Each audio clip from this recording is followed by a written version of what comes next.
Settle हो रहा है। यस। हम्म। तो एक बात और आई थी कि जैसे you feel somebody's pain intensely, कि उसका अनुभव ऐसे लगता है कि उसको दर्द हो रहा है जैसे मुझे दर्द हो रहा है, तो वो क्या है? वो आपने कहा था। शेयरिंग ऑफ कर्मा, जैसे मैंने कहा था 16 दिसंबर का जो था वो रेप केस, वो जो लड़की को जो दर्द, वो जो दुख और दर्द से वो तड़प रही होगी, वो मेरा टर्निंग पॉइंट था। मतलब दर्द क्या होता है, दुख क्या होता है, वो जो महसूस होती है ना, वो मेरे को उस दिन समझ में आई। इसके पहले दुख दर्द का मतलब क्या होता है, ये मेरे को महसूस था, रियलाइजेशन बोलते हैं, एक आभास होना, एक महसूस का होना, ये मेरे को समझ में ही नहीं आया था। वो उस दिन उसका जब मैंने वो बात सुना, न्यूज में देखा, और उसकी हालत जो बता रहे थे, वो हॉस्पिटल में उसको पड़ा हुआ, वो जो मुझे दर्द का महसूस का हुई, तो कहीं ना कहीं मेरे को बाद में बाबा ने बताया कि ये जो वो उसके कर्मा थे, ठीक है, वो ऐसे कर्म कुछ कर कर आई थी, इसके लिए उसको वो पे करना था। ओके, मगर वो जो जब वो कर्म कर रही थी ना, उस वक्त भी तू ये देख रही थी। हाँ, वो जब गलत कर्म कर रही थी, गलत कर्म करते हुए भी जब मैं वो देख रही थी, और देख के मैं उसको साथ देने, तू बहुत एग्जैक्ट, बहुत सही किया, बहुत अच्छा किया, तूने ऐसे करके ना उसको ये किया ना, बहुत अच्छा किया। मैं मन से उसको, संकल्प से उसको उसका साथ दे रही थी, समझा? तो यही उसकी आज मुझे भी महसूस हुई, उसके दर्द की, उसकी दुख की, उसकी महसूसता मुझे भी यहाँ पर हुई। That is called sharing again. फिर हम उसको प्रकाश दिया, बहुत प्रकाश दिया, और सबसे ज्यादा बाबा ने मुझे उसको प्रकाश देने लगाया कि वो उस दर्द से और उस दुख से मुक्त हो जाए। तो शायद मुझे लगता है 15 या 16 दिन के बाद में उसे शरीर छोड़ दिया था, ऐसे कुछ है, 1 महीना लगा या 15-16 दिन के बाद में। मैं उस दर्द से उसको उतने दिन तक गुजरना ही था। ठीक है। ओम शांति। प्रतिमा बहन, रजनी बोल रही हूँ। हाँ जी रजनी मैम। हाँ, एक बार क्या हुआ था, जब हम लोग नए घर में शिफ्ट हुए थे तो मेरा घर का ना मीटर, इलेक्ट्रिसिटी मीटर जल गया था। तो उसको लगाने के लिए मुझे जल्दी करवाना था। तो बच्ची थी छोटी, लेकिन वो लोग काफी टाइम लगा रहे थे। तो एक बंदा ने मेरे से ना बोला कि आप मुझे इतने पैसे दे दो, मैं आपको इमीडिएटली काम करवा देता हूँ। और फिर मैंने उसको वो पे किया था। तो दैट वाज, मैंने उनसे कभी लिया हुआ था, या अभी मुझे इसके लिए फिर वापस कुछ कर्मा में आना पड़ेगा? यस, आप कर्म तो बढ़ा ही लिया, क्योंकि कहीं ना कहीं उसको उसके गलत कर्म में आपने साथ भी दिया ना, उसको ब्राइड लेने की आदत में आपने उसको साथ दिया। हाँ ये जी। ये जो होता है, ये माया है ना। उसको उसकी सैलरी मिल रही थी उसके काम के लिए, हाँ बराबर, जी। मगर हम हाँ जी। ब्राइड देके कहीं ना कहीं उनको गलत रास्ता भी तो बता रहे हैं ना, गलत हाँ इनकम का हाँ। रास्ता। तो ये जब भी वो भुगतते हैं, उस वक्त भी हमें उसकी आज जरूर लगती है। ओहो। हम्म?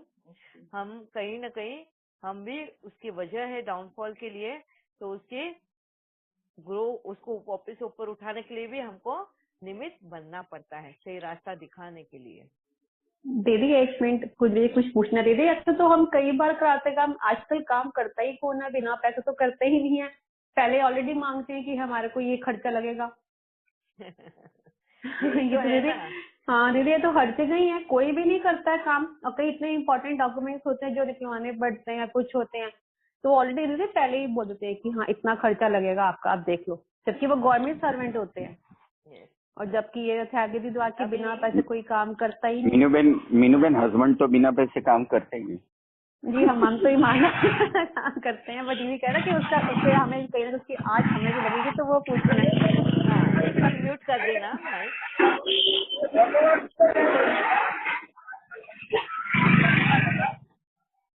संगीता बेन आपका भी माइक म्यूट करना, मीनू बेन आपका भी माइक म्यूट करना।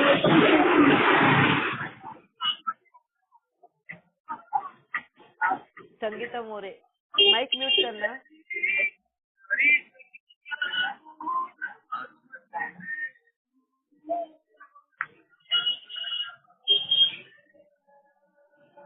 एक मिनट में म्यूट कर देती हूँ सबका।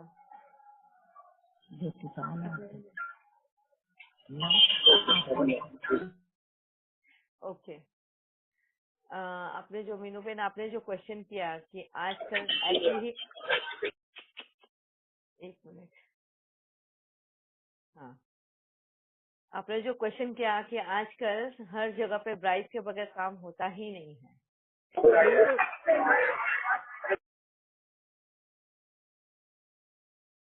संगीता मोरे, कोई प्रॉब्लम आ रही है बेटा आपको?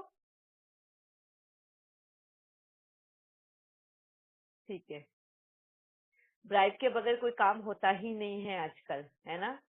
ये सबसे बड़ा एक बोलते हैं दिमक है सिस्टम में पूरे, और इसी सिस्टम को अभी सुधारना है। ये सिस्टम को खड़ा किया किसने है? ब्राइड के हम ही कई थे ना हाथ बार लगाने वाले, इसीलिए तो हमको आज भुगतना भी है उसको। शेयरिंग तो वो कहीं ना कहीं हम ही ने वो स्टार्ट भी कराया है। हमें अगर काम जल्दी कराना है तो हम ही ने लालच दिया है। और ये किस तरीके से जन्म लेता है, आपने देखा है, कभी महसूस किया है? हम खुद ही ये आदतें डालते हैं बचपन से ही अपने बच्चों में। हाँ, अगर हमें अपना कुछ काम करवाना हो और बच्चों को मनाना हो तो हम क्या करते हैं? उनको लालच देते हैं ना, देखते को मैं आइसक्रीम खिलाऊंगी आज अगर तू मेरा इतना काम कर दे तो। हाँ, हम बोलते हैं देख तू अगर मेरा ये काम करके आएगा, इनको ये सामान लेकर आएगा तो उसके साथ में मैं तेरे को चॉकलेट भी देती हूँ या आइसक्रीम भी देती हूँ। ये कहीं ना कहीं ये संस्कार हम बचपन से ही अपने बच्चों में डालते हैं, और यही बड़े होकर उनको यही संस्कार भी बन जाते हैं।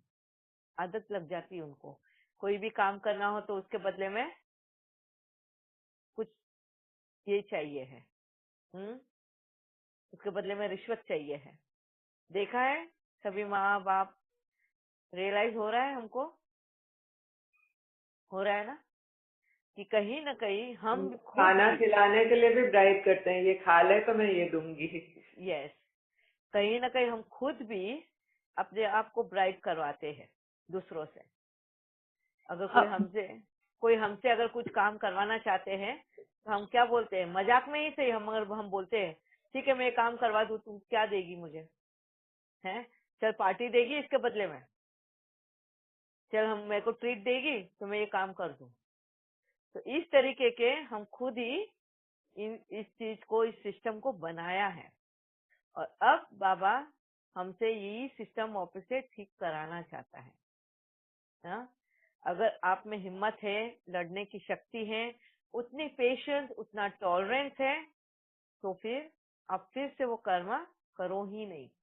सामने वाला अगर फिर भी पैसा मांगता है, आप मत दो, आप खुद मेहनत करो उस तक पहुंचने के लिए। और अब तो साइंस और टेक्नोलॉजी ने हमारे लिए बहुत इजी रास्ता किया है। सारा ई लर्निंग, ई फैसिलिटीज बना दिया है। ई फैसिलिटीज यानी इलेक्ट्रॉनिक, सब कुछ वेबसाइट पे ही हमको भर देना है। अभी कहीं पे भी हमको खुद जाकर करना नहीं है। और एक तरह से कुदरत भी हमें हेल्प कर रही है। कोरोना की जैसे ऐसी बड़ी बड़ी बीमारियां ले आके, जहाँ हमें अभी खुद ही गवर्नमेंट है, खुद लोग ही बोलते हैं आपके आने की जरूरत नहीं है, आप हमें लैपटॉप से, ईमेल से, इससे ही हमें बता दो, हम आपका काम करा देंगे। आप अगर देख सकते हो खुद ही अब कैसे कुदरत ने ही ये लॉ अपने हाथ में ले लिया है कर्मों को खत्म करने का। हाँ, कहीं ना कहीं ये टेक्नोलॉजी और साइंस भी हमें हेल्प कर रही है इस ब्राइब को और इसको खत्म करने के लिए। हो रहा है ना? और मीनू बेन, क्लियर है आपको क्वेश्चन?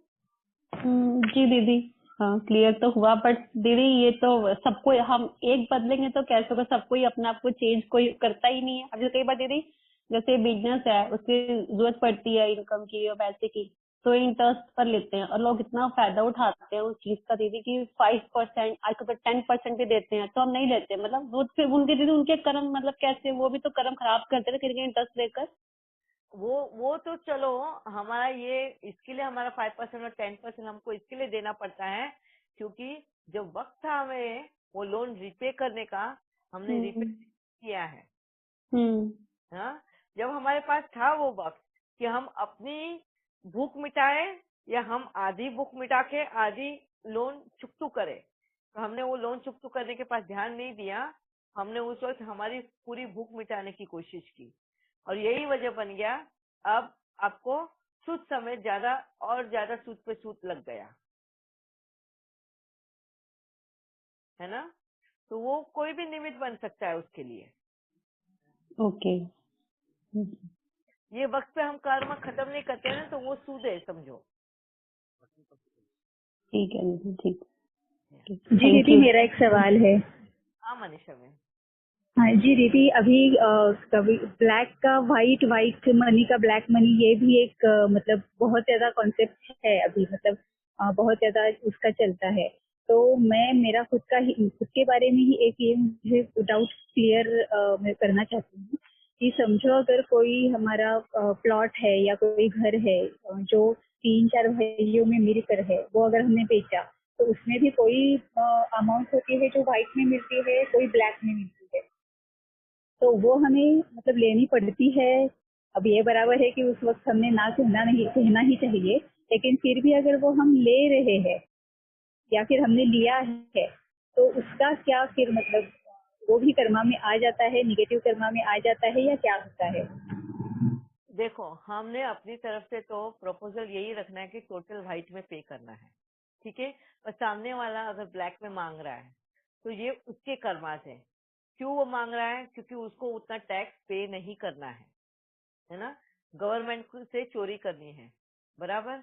हम अपनी तरफ से तो उसको रास्ता बता दिया सही, और अपनी तरफ से उसको पेमेंट पूरा कर दिया है।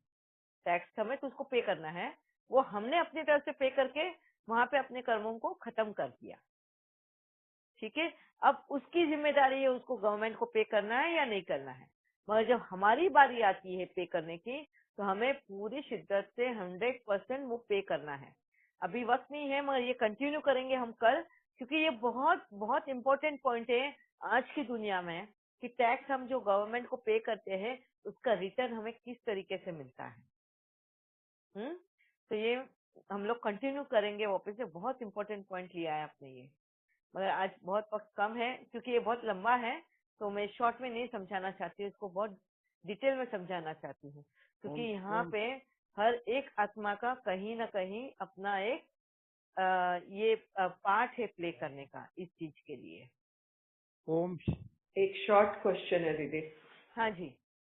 ये कि जैसे कुछ भी देखते हैं किसी के साथ कोई हादसा हुआ है या शरीर की कोई प्रॉब्लम है, उनको सफरिंग हो रही है, तो कुछ आत्माएं ऐसी होती हैं जिनको नाजुक दिल का कहते हैं कि वो देखते ही उनके दर्द को महसूस करने लग जाती हैं, लिटरली, जैसे कि उनको वो पेन हो रहा है। तो वो क्या उसमें भी कोई कर्मा की वजह से है?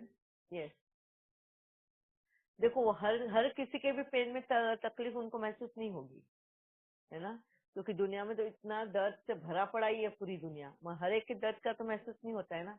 और सर्टेन लोगों के साथ में उसकी भावनाएं जुड़ी हुई रहती है, और वो भावनाएं फिर दर्द में तब्दील होती है, उनके दुख और दर्द को महसूस करके। क्यों? क्योंकि कहीं ना कहीं पास्ट में उन कर्मों में वो वहां पे मौजूद थे।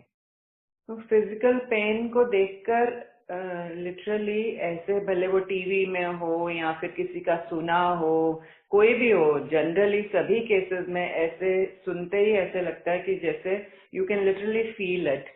तो वो सबके साथ कैसे उसको हो सकता है कर्मा? जैसे मैंने कहा ना कि किसी हर एक का रोल अपना अलग अलग होता है। हाँ, कोई वो शायद बहुत बड़े ओहदे पे होगा, जो वो आत्मा थी, शायद समझो लीडर है, तो सभी पूरे सिटीजन के साथ में जुड़ा रहता है ना। तो उसके कर्मस कितनों के साथ में जुड़ जाते हैं। अगर समझो वो राजा का सेनापति हो, तो कितने लोगों के साथ में उसके कर्म जुड़ जाते हैं। तो अगर समझो वो लड़ाई कर रहे हैं, वो सोल्जर्स मर रहे हैं, तो उसी के अंडर में है ना वो, तो उसके दर्द को, उसके इसको वो देख रहा है, सहन कर रहा है। तो ये वापस से अगले जन्म में कैरी ऑन होता है। जब वो तड़प रहे होते हैं तो उसकी भी महसूसता उसको होती है।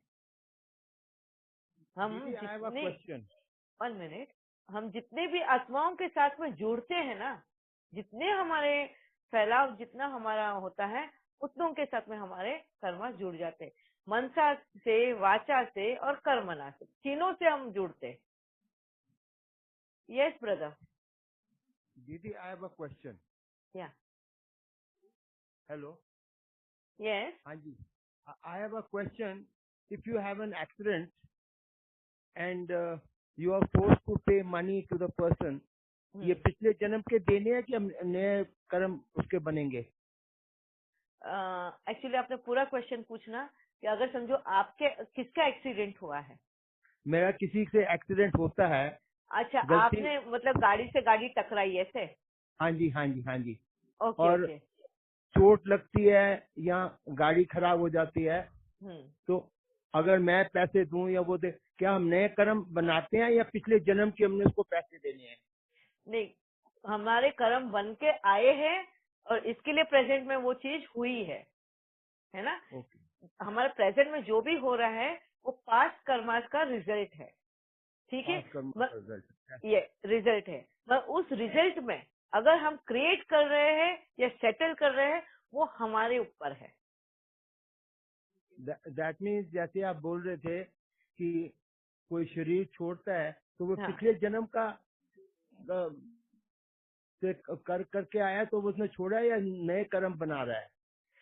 देखो, शरीर छोड़ा है उसने तो वो पिछले जन्म का उस जन्म लेता है, उसी वक्त उसने अपना मरने का डेट भी लिख कर लाया रहता है, ठीक है? उसी टाइम के हिसाब से उसने अपना शरीर छोड़ना भी है, मगर Okay. उस शरीर छोड़ने के साथ साथ वो इस जन्म में जितना कर्म किया भी है ना, तो अगले जन्म के लिए उसने अपने लिए रेडी किया है, कर्म अपना रोल रेडी किया है। Okay, thank you. दीदी, यस। जैसे आपने बोला कि committing suicide is actually accidental, no it's an accidental death कि नहीं?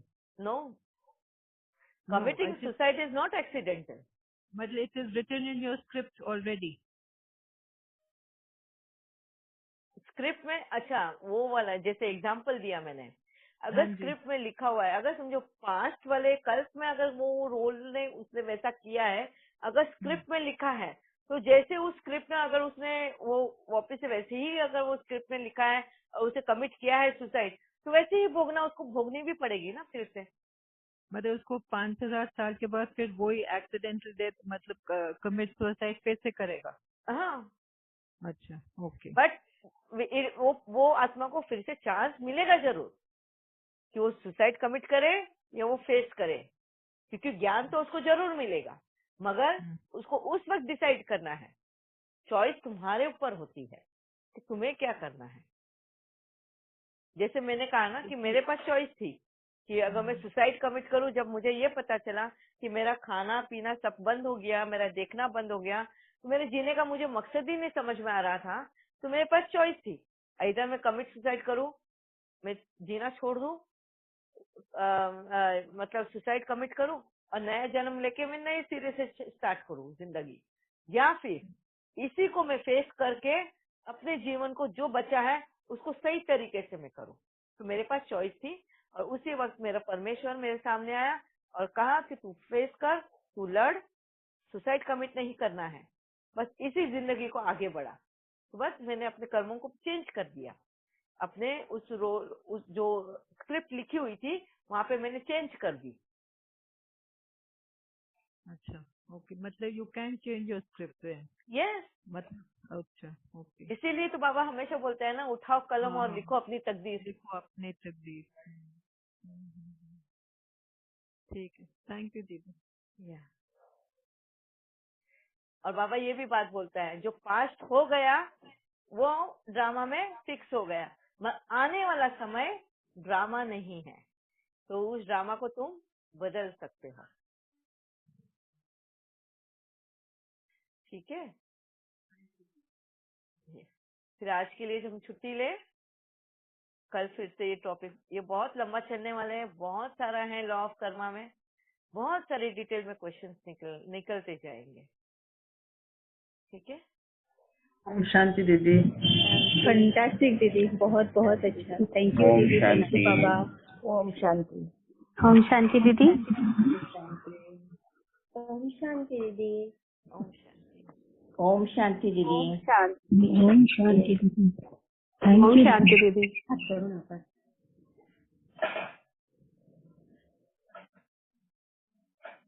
ओम शांति। ओम शांति।